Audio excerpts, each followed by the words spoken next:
সামলাতে হবে। তুমি বুঝেছো তো বৌমা? হ্যাঁ ছোট মা, আমি মনে রাখবো।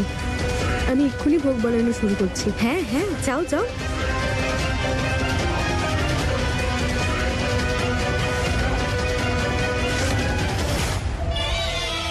এবার তুমি গিয়ে রান্নাঘরের উনুনে আগুন জ্বালো, আর আমি দীপিকা বৌমার জীবনে।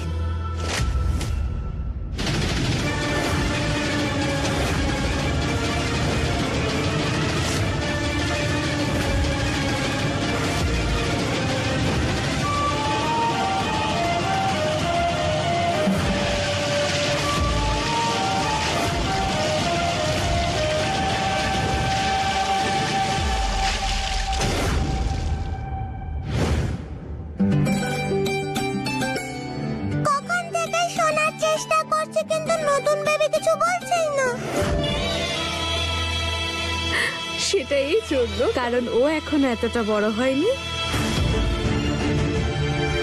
যে কিছু বলবে, তাই না বৌমা? আর শোনো, যখন আর যদি ওই বয়স অব্দি পৌঁছয়, যখন ও কথা বলতে পারবে, তখন বলবে।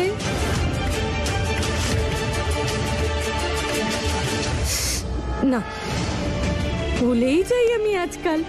একটা খবর দিতে এসেছিলাম আর কথায় ভুলে গেছি। কি খবর মা? ফুল বৌমা নিচে রান্নাঘরে পুজোর জন্য ভোগ রান্না করছে, আর ও চায় যে তুমি ওকে সাহায্য করো, যাতে তোমার হবু সন্তান দেবী মায়ের আশীর্বাদ পায়।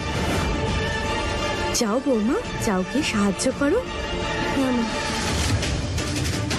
আমি আসছি।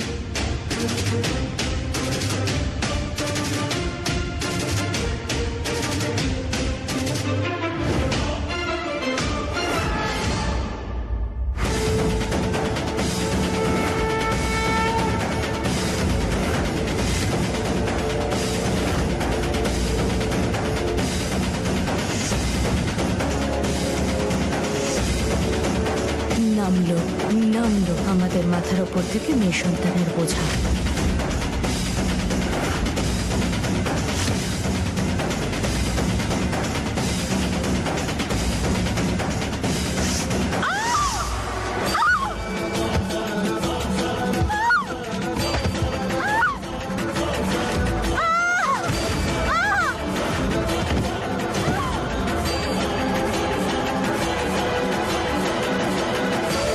এটা তো দীপিকা দিদির আওয়াজ ছিল।